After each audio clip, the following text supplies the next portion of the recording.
미라클 모닝. 이 시간은 데살로니가전서 5장 23절 말씀을 통해서 주님이 주신 은혜, 내가 드려야 할 반응이라는 제목으로 말씀을 전하겠습니다. 데살로니가전서 5장 23절 말씀은 사람은 영혼, 몸으로 구성되어 있음을 말씀하시고 있습니다.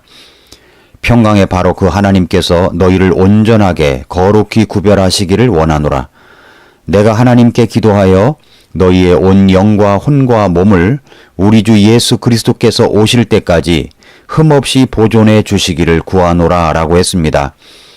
우리 주님 예수 그리스도께서 오실 때까지 우리의 영혼, 몸이 흠없게 보존시키기 위해서 각각의 영역에서 이루어져야 할 것들이 있습니다. 첫 번째가 영적인 영역입니다. 영적인 영역은 하나님과 나와의 관계를 다루고 있습니다.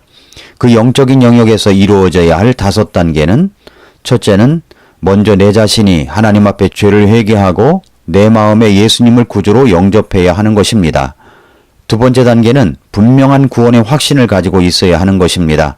셋째는 구원의 보장이 이루어졌다는 것을 알고 있어야 합니다. 넷째 단계는 나는 하나님에 의해서 받아들여졌다는 사실도 알고 있어야 됩니다.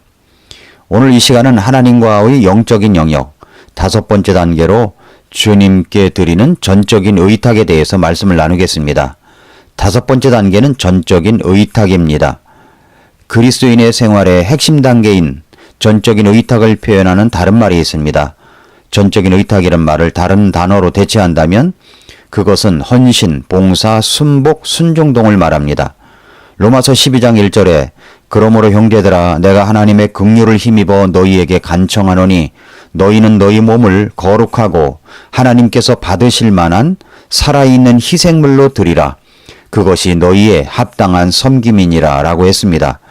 구원, 확신, 보장, 받아들여 주심은 우리가 할 수 있는 것이 아닙니다.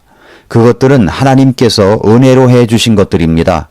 그러나 전적인 의탁, 그러니까 헌신, 봉사, 순복하는 것, 순종하는 것은 우리가 할 수 있는 어떤 것을 말합니다. 다시 말해서 우리가 합당하게 섬기는 것을 말하는 것입니다. 이것은 우리가 의지적으로 할 수 있는 것입니다. 이 세상 어떤 것보다도 아버지의 뜻이 비록 그것이 무엇을 의지하든지 간에 우리의 삶 가운데서 온전히 이루어지기를 원한다고 의지적으로 시인하는 것을 말하는 것입니다. 우리는 우리 인생에 대한 하나님의 특별한 목적을 알지 못합니다. 그러나 일단 우리의 삶을 온전히 하나님께 의탁하면 이제부터는 하나님께서 그것을 이루어 주시는 것입니다.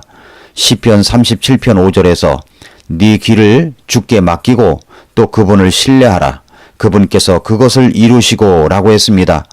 주님께 전적으로 쓰임을 받기 위해서는 반드시 전적으로 순복, 순종이 되어야 합니다. 전적인 순복은 하나님에 의해서 전적으로 쓰임을 받는데 꼭 필요한 전제 조건입니다. 몇몇 사람은 주 예수 그리스도를 구세주로 영접하는 그 순간부터 그리스도를 자신의 생활의 주인으로 삼습니다. 누구든지 구원받을 때 동시에 이렇게 하는 것이 제일 바람직한 것입니다. 그런데 그렇지 못한 사람들이 참 많습니다. 예수 그리스도께 순복하기까지, 전적으로 순종하는 삶을 살기까지 예수님을 개인의 구주로 영접하고 난 후에 10년이나 20년이 걸려서는 안 될 말입니다. 제일 좋은 것은 예수 그리스도를 영접한 날 동시에 이렇게 되어야 하는 것입니다. 만약에 그렇지 못하다 보면 오랜 세월 후에 자신의 생활에 한계를 느끼고 땅을 치며 회개하며 후회하는 날이 오게 되는 것입니다. 그리고 그제서야 주님께 전적인 의탁을, 전적인 순복과 순종을 하게 되는 것입니다.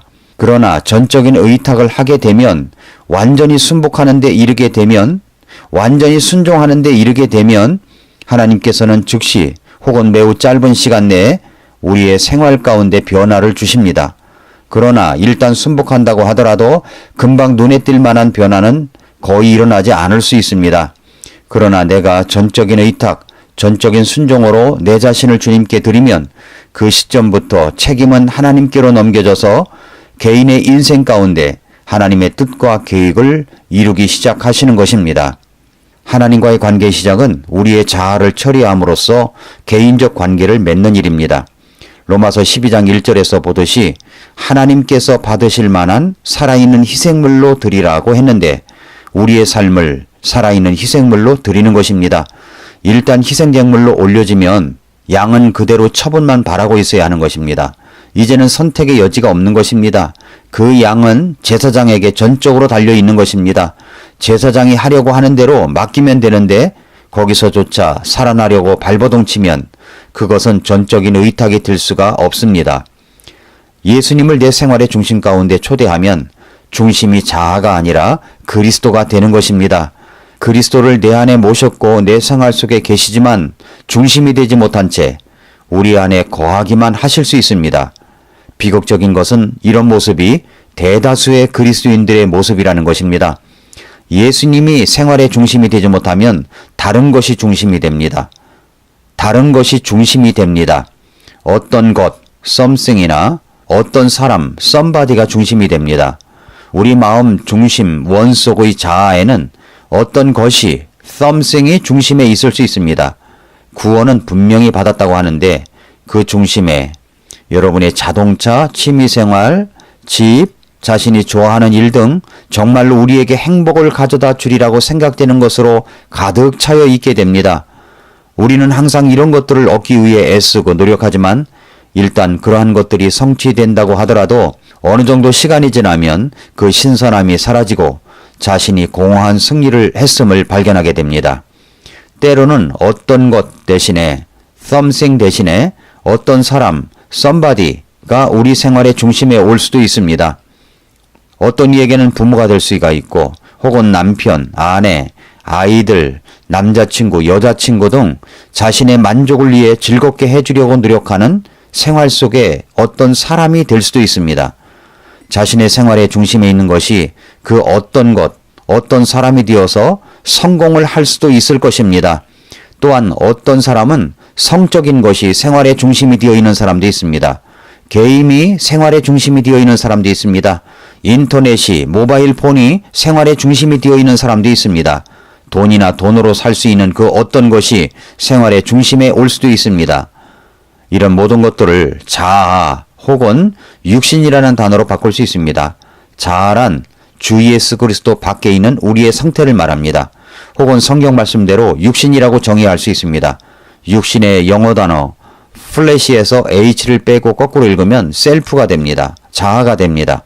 이 셀프, 자아는 개인의 독특한 특질인 심리적 자아, 즉 지정의로 이루어진 혼과 구별할 필요가 있습니다.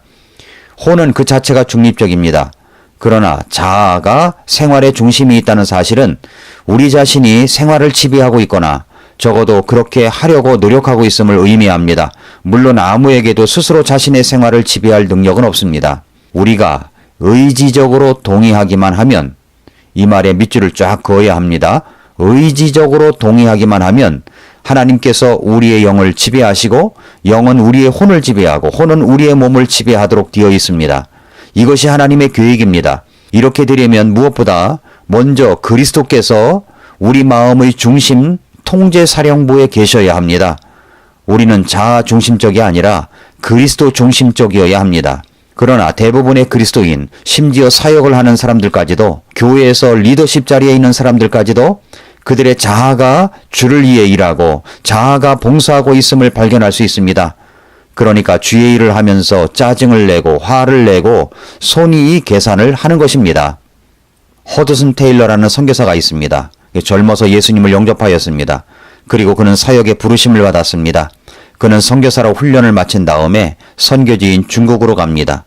그는 그곳에서 중국 내지 선교의, 내륙 선교의 기초를 쌓는 사역을 하였습니다. 그는 완전한 믿음 가운데 하나님께서 모든 필요를 공급해 주실 것을 전적으로 의지하며 나아갔습니다. 하나님께서 허드슨 테일러의 사역을 축복하셔서 하나님께 온전히 의뢰하는 많은 선교사들을 파송할 수 있었습니다. 하지만 허드슨 테일러의 자아와 그의 모든 차원이 마침내 종말에 이르러서 하나님을 위하여 일하려는 노력을 포기하게 되기까지는 선교 사역을 시작한 이후에 10년에서 15년의 세월이 흐른 뒤였다는 것입니다. 이렇게 되자 허드슨 테일러는 이제 하나님을 위하여 자기가 무엇을 하려는 것이 아니라 하나님을 통하여 이 말이 중요합니다. 하나님을 위하여 자기가 무엇을 하려는 것이 아니라 하나님을 통하여 사역하며 생활하여야 한다는 진리를 깨닫게 되었습니다. 비록 하나님의 사람인 허드슨 테일러가 많은 것을 이룩했지만 그가 자신을 통해서 하나님께서 역사하시도록 내어 맡기기 전에는 허드슨 테일러의 자아가 하나님을 위해 일한 것에 지나지 않았다는 것입니다. 하나님께서는 우리가 주님을 위해 무엇을 하려고 노력하거나 생활하는 것을 원하시지 않습니다. 다시 말해서 자아로 일을 하는 것을 원치 않는다는 말씀입니다. 하나님께서는 자아를 제거함으로써 우리를 통해 역사하실 수 있기를 원하십니다. 그러나 대부분의 그리스도인이 이 교훈을 결코 배우지 못하고 있습니다. 이 교훈은 오직 내게 환난과 고난이 찾아올 때, 또 시험이 찾아왔을 때 그로 말미암아 괴로움과 고통을 통해서야만 드디어 자아가 처리하게 되는데 그때에야 얻어지는 것입니다. 환난과 고난으로 말미암아 고통 가운데 있습니까? 어쩌면 그것은 나의 자아 처리 훈련을 하게 하시려는 하나님의 뜻이 담겨져 있을 수 있습니다. 그렇게 훈련되면 자아는 더 이상 우리 생활의 중심에 있을 수가 없습니다. 그리스도께서 중심에 계시게 됩니다.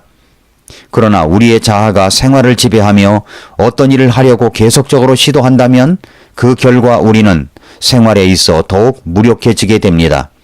그러나 자아 대신에 우리가 전적인 의탁을 하여 순종하여 예수 그리스도가 생활의 중심으로 오시게 되면 하나님께서 우리 생활을 이끌어 가시게 되는 것이고 우리의 생각, 감정, 의지, 지정의는 어떻게 생활할 것인가를 결정해야 하는 부담에서 해방되어 자유롭게 하나님의 뜻을 섬길 수 있습니다.